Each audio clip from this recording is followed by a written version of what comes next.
السلام عليكم ورحمة الله تعالى وبركاته. أعزائي طلبة وطلبات الصف الثاني الثانوي، أهلا بكم في قناة المستشار مستر سيد الجمل. يحييكم والأسبوع الثامن لتقييم علم النفس والاجتماع. ورقة عمل الحصة، السؤال الأول بيقول لي: يعرفها ماكجايفر بأنها وحدة من الأفراد يرتبطون بعلاقات اجتماعية مستمرة، ويشعر كل منهم بأنه عضو فيها. عضو في إيه بقى؟ عضو في جماعة. في الجماعة، يبقى هنا بيتكلم عن الجماعات الاجتماعية. خلاص كده، يبقى ده تعريف الجماعة الاجتماعية. يرى ودارث أنها أحد الدوافع التي تتمثل في كونها قوى داخلية تنشط السلوك وتوجهه نحو هدف لإشباع حاجة بيولوجية مثل النوم. طبعا النوم ده دافع أولي فطري، تمام كده، ما هواش مكتسب ولا ما هواش متعلم وما هواش ثانوي، لأن مكتسب هو متعلم هو ثانوي، كل دول بيساووا بعض، يبقى دوافع أولية أو فطرية. يؤكد العلماء على أن الدوافع لا تقتصر على تحريك سلوك الفرد فقط، بل ترشده نحو غاية معينة يسعى لإشباعها. نستنتج ما سبق أحد فوائد الدوافع، وهي أنها تساعدنا على إيه؟ طبعا توجيه سلوك الإيه؟ الفرد، يعني ترشده يعني توجهه، تمام كده؟ توجهه نحو هدف أو نحو غاية يسعى إلى إيه؟ إلى تحقيقها. يبقى توجيه سلوك الفرد، دي فايدة من فوائد الدوافع. ترى الأم أن قلق أطفالها في المنزل سلوكا غير مقبول، ولكن إذا علمت، يعني لو فهمت بقى، أن هذا السلوك ناتج عن فقدانهم للعاطفة ورغبتهم في جذب انتباهها، سوف يتغير سلوكها. يبقى هنا هي فهمت الإيه؟ الدافع، وبناء عليه هتتعامل مع الأطفال. يبقى هنا لما نيجي يقول لي استنتج أو اكشف عن أحد فوائد الدوافع، هنقول له فهم سلوك الآخرين. مثال: توجه الشخص ناحية الطعام، نفهم أنه إيه؟ أنه جائع. عندما يرفض أحد لاعبي فريق كرة القدم ترك فريقه والذهاب إلى فريق آخر، على الرغم من أن الفريق الآخر عرض عليه مبلغ أكبر. ليه اللاعب بقى متمسك بالفريق الأصلي بتاعه؟ لأنه عنده انتماء. يبقى هنا والانتماء شرط من شروط قيام الإيه؟ الجماعة. يبقى الانتماء مثال بقى عليه تمسك الموظف بشركته الأصلية بالرغم من عروض العمل الجذابة من شركات إيه؟ أخرى.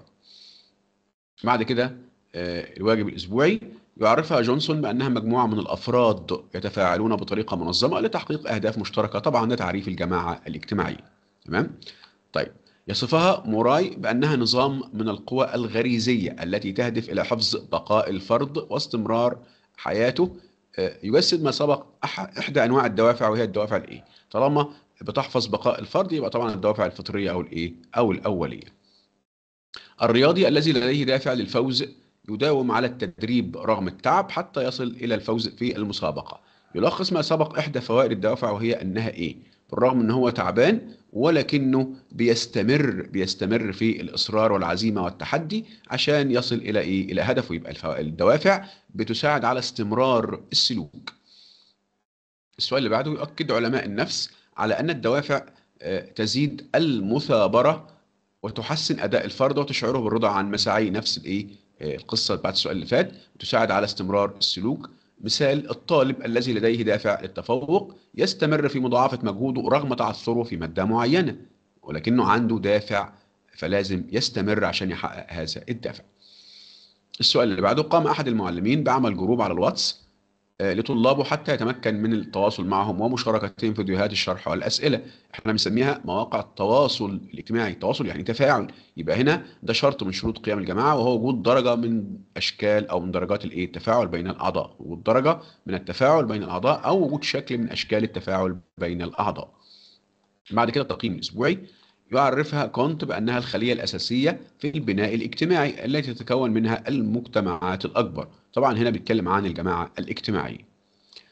يصفها العلماء بأنها دوافع داخلية تنشأ عن اضطرابات في توازن الجسم الداخلي، وتدفع الكائن الحي إلى القيام بسلوك معين لإعادة هذا التوازن، مثل دافع تجنب الألم. طبعا دي دوافع الفطرية الإيه؟ الأولية. تمام، يشير إلى الدوافع الفطرية الأولية زي النوم وزي الطعام والشراب والحاجات دي. العامل الذي لديه دافع للحصول على ترقية يعمل بجد أكبر وينجز مهامه بسرعة وإتقان. يلخص ما سبق أحد فوائد الدوافع، وهي إنها بتنشط سلوك الفرد. كل ما يبقى عنده الدافع قوي، كل ده ما بيحفزه ونشطه علشان يحقق الدافع إيه بتاعه، بتنشيط سلوك الإيه؟ الفرد.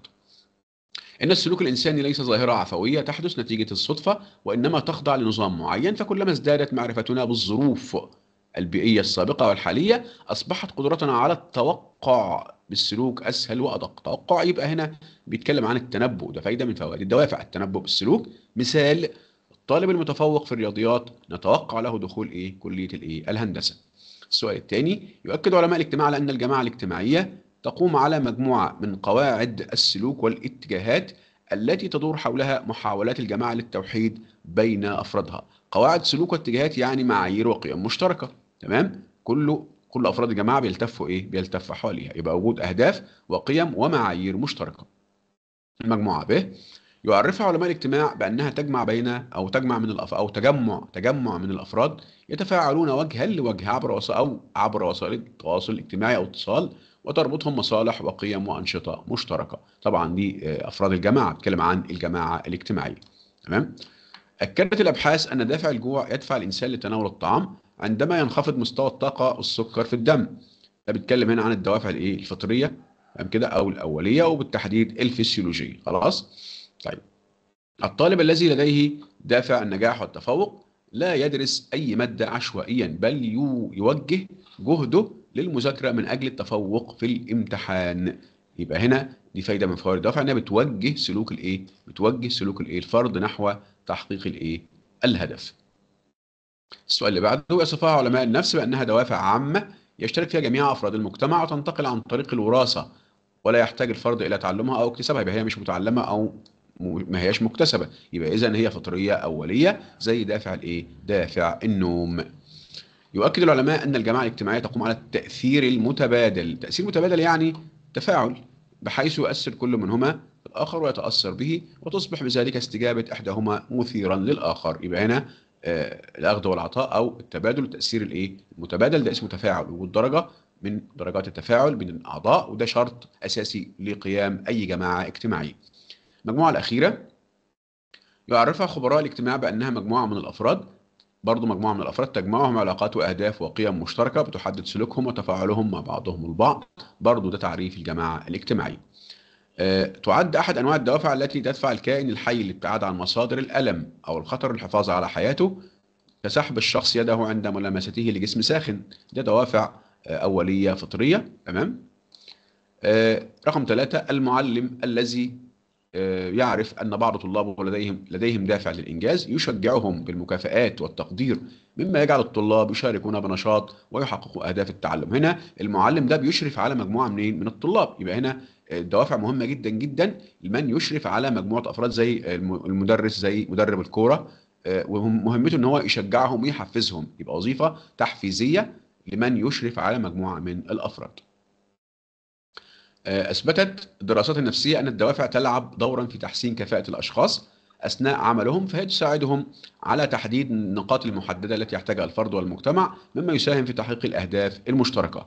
طبعا برضو عايز فايدة من فوائد الدوافع، هي تنشيط السلوك وتوجيهه نحو الهدف، تمام؟ مثال: العامل الذي لديه دافع التميز في عمله فإنه يتقنه، مما يحقق له الترقي تبع على المستوى الفردي، هو هيترقى ويفيد مصنعه بصفة عامة، المصنع بتاعه أو الشركة بتاعته هيفيدها بقى ده على المستوى هيفيدها على المستوى العام. آخر سؤال: يسعى أعضاء فريق كرة القدم بالفوز بالمباريات وتحقيق البطولة، فهذا هو الغاية يعني الهدف التي تجمعهم كجماعة. يبقى هنا ده شرط من شروط قيام الجماعة، وهو وجود أهداف وقيم مشتركة. ده كان آخر سؤال في التقييم. ما تنسوش تدعمونا. استودعكم الله، السلام عليكم ورحمة الله تعالى وبركاته.